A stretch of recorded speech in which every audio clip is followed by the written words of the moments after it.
বাজারের সম্মানিত দোকানদার ভাই ও বোনেরা এবং আমাদের এরশাদনগরবাসী সকলের কাছে আমাদের বিনীত অনুরোধ, এই এরশাদনগরে আমরা ভাই ভাই।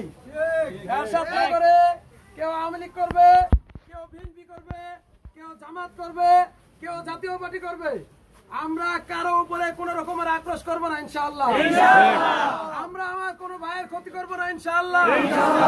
আমাদের এই এরশাদনগরে বিশেষ করে বড় বাজারের ব্যবসায়ী বাদের কেউ যদি কোনো ক্ষতি করতে আসে, আমি কাউন্সিলর হাসবেন, আমার সাথে যোগাযোগ করবেন, আমরা জীবন দিয়ে ইনশাআল্লাহ আপনাদের সাথে থাকবো ইনশাআল্লাহ। আমার এরশাদনগরের একটা ভাই, একটা ব্যবসায়ী, একটা দোকানদার, একজন সাধারণ মানুষেরও যেন কোনো ক্ষতি নয়, সেদিকে আমরা সবাই লক্ষ্য রাখবো ইনশাআল্লাহ।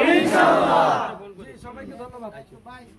আরেকটু কথা হলো, এই যে আল্লাহ আমাদেরকে বিজয় দিচ্ছেন, এই বিজয়টা ছাত্র জনতার একান্ত দোয়ার বরকত। আল্লাহ আপনাদেরকে যে বিজয়